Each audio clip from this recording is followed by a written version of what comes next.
E aí, tudo bem, pessoal? Continuando aqui como parado no último vídeo, eu vou explicar alguns sons específicos que podem ajudar vocês a pronunciarem novas palavras em inglês. Começando por esse primeiro highlight aqui, que é muitas vezes antes de consoantes duplicadas como DD, TT e LL. São exemplos, mas basicamente eu estou mencionando todas as consoantes que podem ser duplicadas. O som de vogais será como se essas fossem abertas. A, E, O, U. E isso não é uma regra. Isso acontece relativamente de uma forma fluida em 80% dos casos. Mas existem exceções, como pretty, que vem antes de uma vogal duplicada, mas o E não é aberto. Ele tem som de I longo. I, que é um I fechado. Agora o outro highlight é o fonema CH, que ele pode executar 3 sons diferenciados, como K, em schedule, scheme, entendeu? Patriarchy. É o CH fazendo o papel da letra K. E também um som de S, de um sh, na verdade não é bem um S, mas é um S sibilante, como em sh, machina, machina, sh. E também o som de ch, que é o S sibilante precedido por um T, como em child, children, chaw, e por aí vai. Este último, que é o som de ch, é o mais comum. Então, se você não souber se é K ou sh, pronuncie ch, que as chances de da palavra ter o som de ch é muito maior do que de ter qualquer um desses dois sons aqui. O GH, em palavras, ele normalmente é mudo, como through,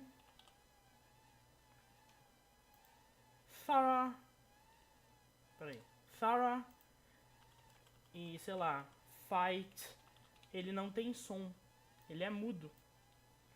Mas existe um outro som capaz para o TH, que é o F, esse som aqui, como em draft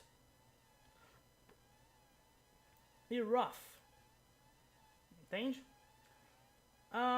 Eu poderia dizer que 90% das palavras com GH tem o som mudo.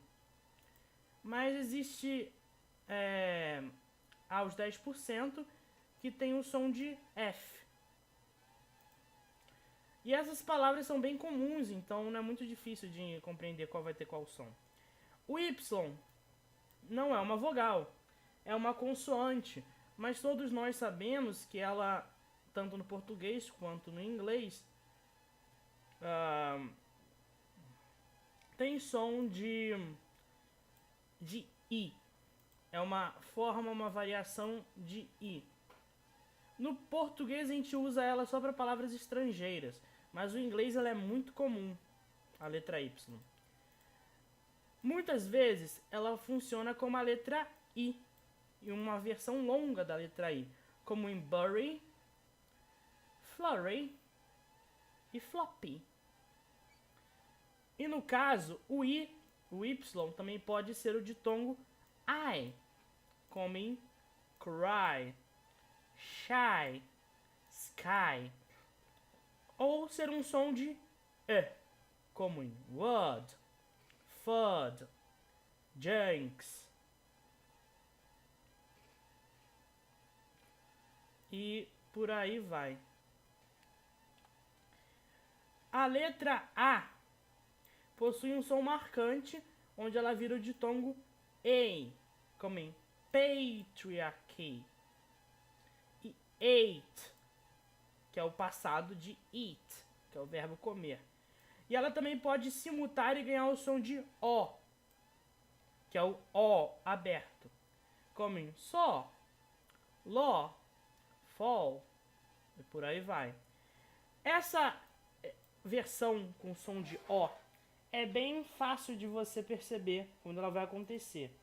Normalmente, não é sempre, se tem um A precedido por... Precedido não. Se um A está precedendo um W, um U ou um L, normalmente o seu som vai ser de O. Entendeu?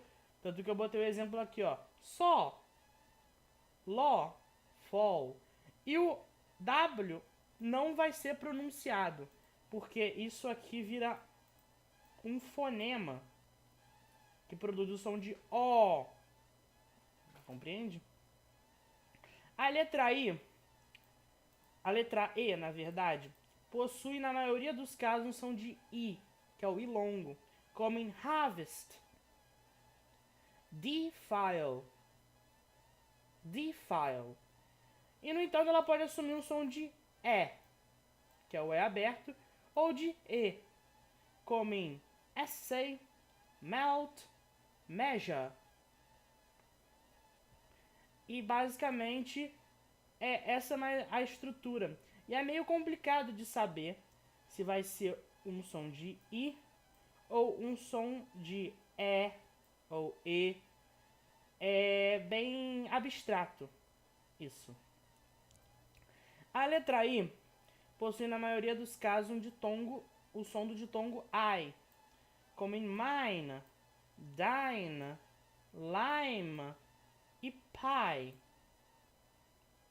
Mas pode executar o som de I curto, que é um som mais comum para o I quando ele não tem o som do ditongo, como em palavras como ship, pit, fit, lit. E além do som de I, é claro que é bem incomum, porque ele normalmente é produzido pela letra E. A letra O é a vogal no inglês que tem o maior número de variações.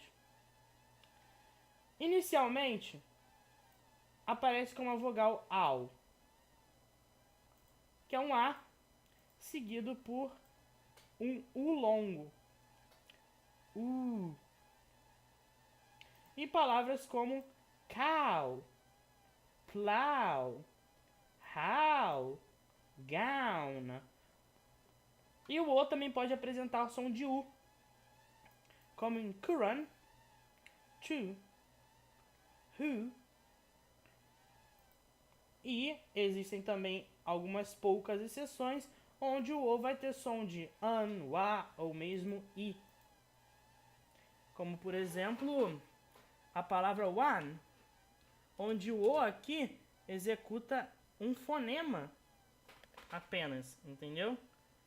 Que é o one. Ele vira o A,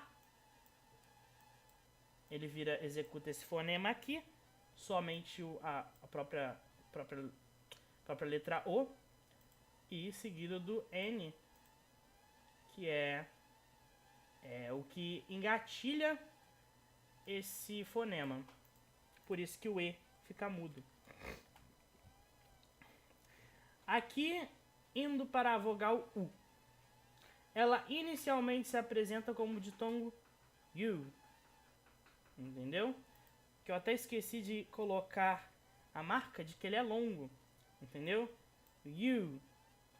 Em palavras como huge,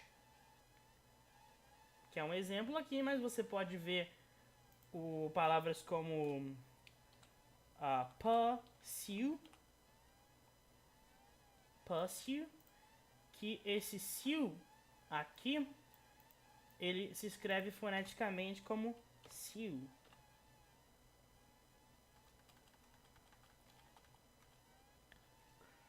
E ele também pode apresentar um som de como em bussy, cup, lump e stump. É um som que não existe no português, mas é uma forma vocálica da letra U. Melhor, uma forma consonantal da letra U. A parte do W, que produz um som de U. Bussy, cup, lump, stump. Ele também pode executar o próprio som de U, como na palavra Sue, que vira Sue. Ou na palavra do, que vira do.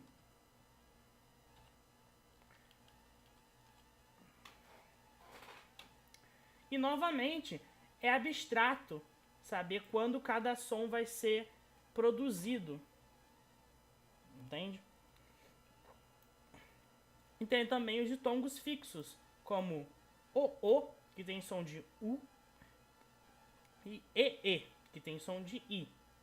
Mas existem algumas exceções, como blood e floor. E eu vou botar aqui outra, paw, também, que produz aquele mesmo som vocálico da letra U.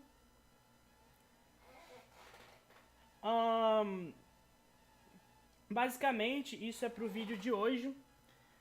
E no próximo vídeo, nós vamos trabalhar com as primeiras noções gramaticais, que são os pronomes do nominativo, acusativo e genitivo / possessivo.